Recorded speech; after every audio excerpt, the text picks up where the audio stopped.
Good morning. This is Don V with Truth Be Told, and we have a couple interesting news reports we'd like to bring before you. One of them is about someone getting a ticket just for putting an American flag up. What is the liberal left up to now that they're going to start fining us for showing Old Glory? Give me a break. Any rate, before we move to those reports, please remember to subscribe. Over 90% of the people who watch my videos are not subscribers, and it really helps out my numbers. It's completely free, doesn't cost a cent, and it really helps me out. Without ado, let's go to the first one.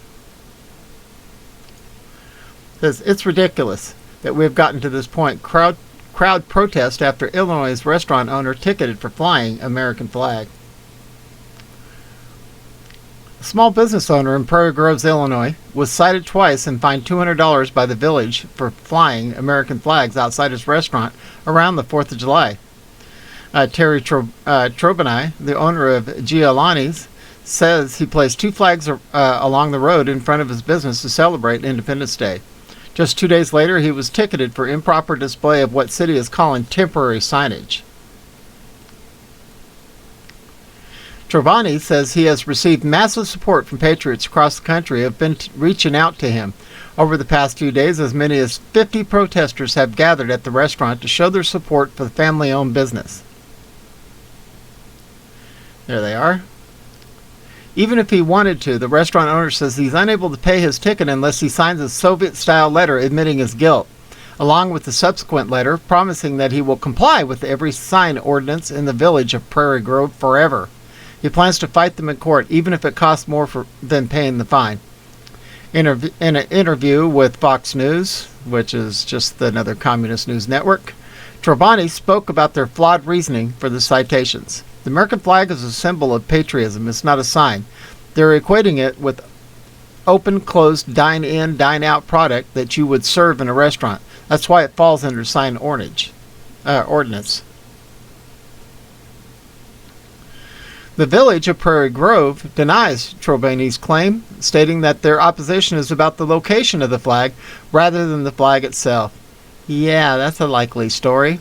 However, Trobani told Fox News that this was not the case and explained that the city has in effect banned the American flag by designating it as a sign and placing a permanent ban of temporary signage on properties. They have a permanent ban on temporary signage, so the designation designating that the American flag is a sign, it falls into their sign ordinance. So they're saying it's not about the flag, it is about the flag. If it was actually about the position of the flag or the display of the flag, they should have ticketed me for that, and they didn't. Here's the full Fox interview.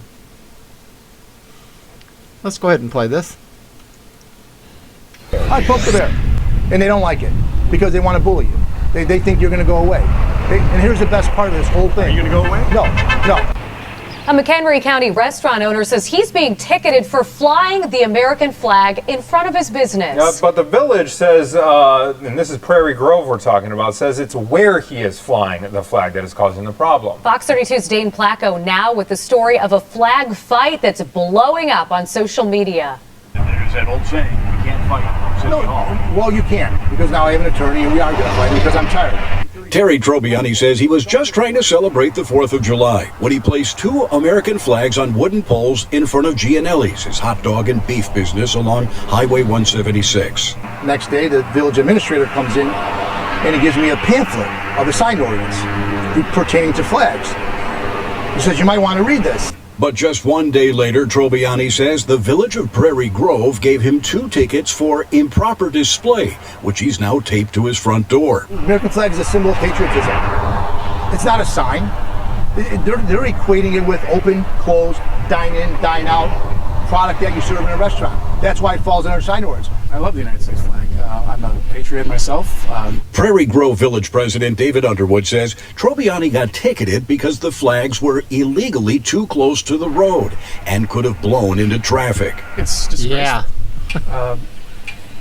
Because he's using the American flag as a tool to further his business interests. The flag fight has gone viral on social media, and Trobani says he's getting hundreds of messages of support and people waving flags rallying at his business. We had 50 people out here Saturday with trucks, horns, speakers, signs, support small business, support the American flag. The two ordinance violations come with a $200 fine. Tribbiani says he plans to fight it in court next month, even if hiring a lawyer costs him more than just paying the fines. In Prairie Grove, Dane Placco, Fox 32 Chicago. Oh my word. What do the leftist dogs want next? All right, next one is on CDN, News for the People by the People. It says, PayPal partners with the ADL to fight extremism and hate by researching disrupting payments. I'll certainly be getting rid of PayPal. The Anti-Defamation League announced Monday in a partnership initiative with PayPal to combat perceived extremism and bigotry in the financial industry. The initiative, led by ADL Center on Extremism, will focus on researching funding networks of extremists and hate movements. The ADL announced in a statement Monday. The partnership will then share its research with policymakers and law enforcement officials, as well as civil rights organizations and actors in the financial industry, to disrupt the financial pipelines that support extremism, extremist and hate movements. By identifying partners across sectors with common goals and complementary resources, we can make an even greater impact than any of us could do on our own. Aaron Karsmer, Chief Risk Officer at PayPal, said in the statement. PayPal previously suspended service for organizations that funded travel expenses for those traveling to Washington, D.C. on January 6th, following the Capitol riots. The payment processor also banned conservative site Jihad Watch on August 7, 2017, following violence at a white supremacist rally in Charlottesville. While the partnership will focus on criminal activities of extremist groups, the scope of the initiative will include those participating in hateful conduct against marginalized communities. Thrilled to announce the ADL's new partnership to fight extremism with PayPal, ADL CEO Jonathan Greenblatt said in the statement. Okay, in the last days, you're not going to be able to buy or sell without the mark. Well, PayPal's just helping them out. Got to make sure that these patriots pay good for, loving America. On the red state, the ACLU discovers another racist realm, the Second Amendment. Past year's headlines strongly suggest all roads lead to racism. Across sectors, it seems, prejudice underpins pretty much everything. The list of infected areas has grown so large, perhaps indicating what isn't racist would save time. In fact, the American Civil Liberties Union has recently brought to light yet another offender, the Second Amendment. Therefore, also not without sin, the Bill of Rights. Woo! On Sunday morning, the ACL took to Twitter. Racism is foundational to the Second Amendment and its inclusion in the Bill of Rights. The linked article asks, do black Americans have the right to bear arms? Well, yes, everyone does who's an American citizen.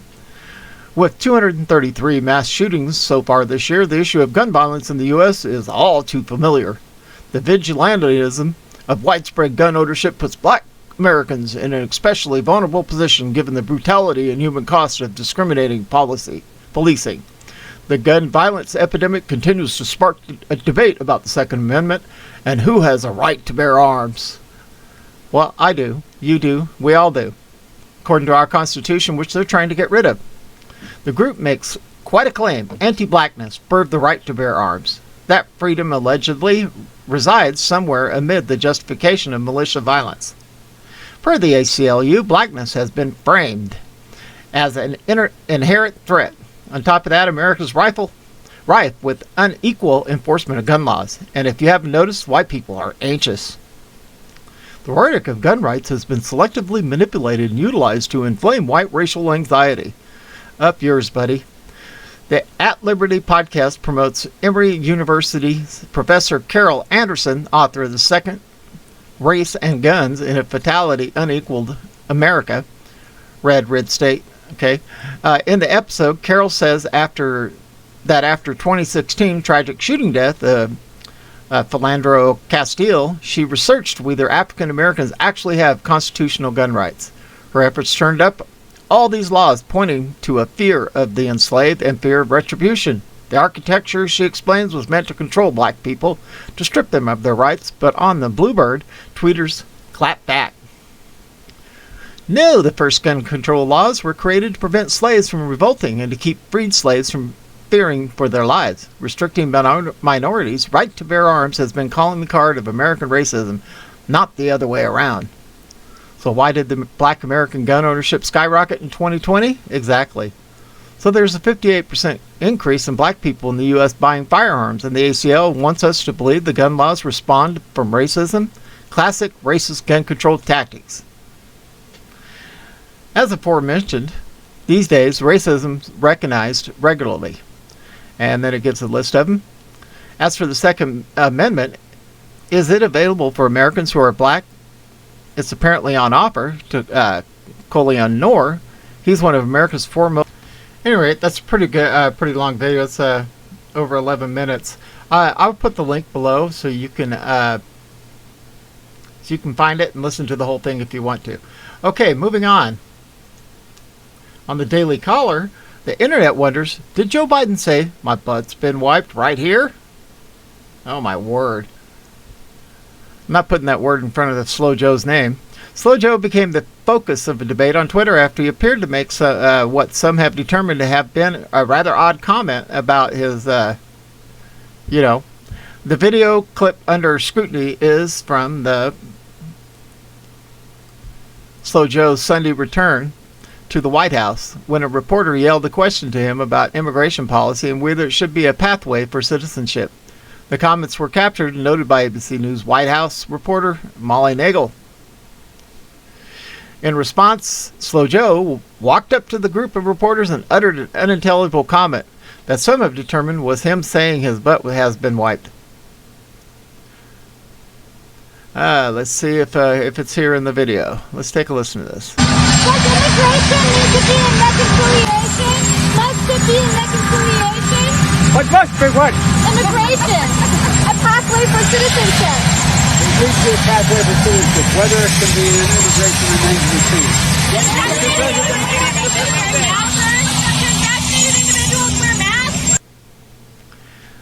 This loser needs to take a cognitive test, and he needs to take it now. They insisted President 45 take one. Well, let's give him one and see how well he does. Only problem is that somebody who whose parents weren't born in the U.S., who's VP, isn't even eligible to be VP, let alone Prez. So what are they going to do then? At any rate, we know there's some really big things happening right now. Commander-in-Chief is moving, and just keep on your knees, keep in prayer, keep on these politicians' backs to get rid of this disgrace to America. And that's about all I can say about that. At any rate, this is Don V with Truth Be Told. Hope you enjoyed this video, and we are out of here.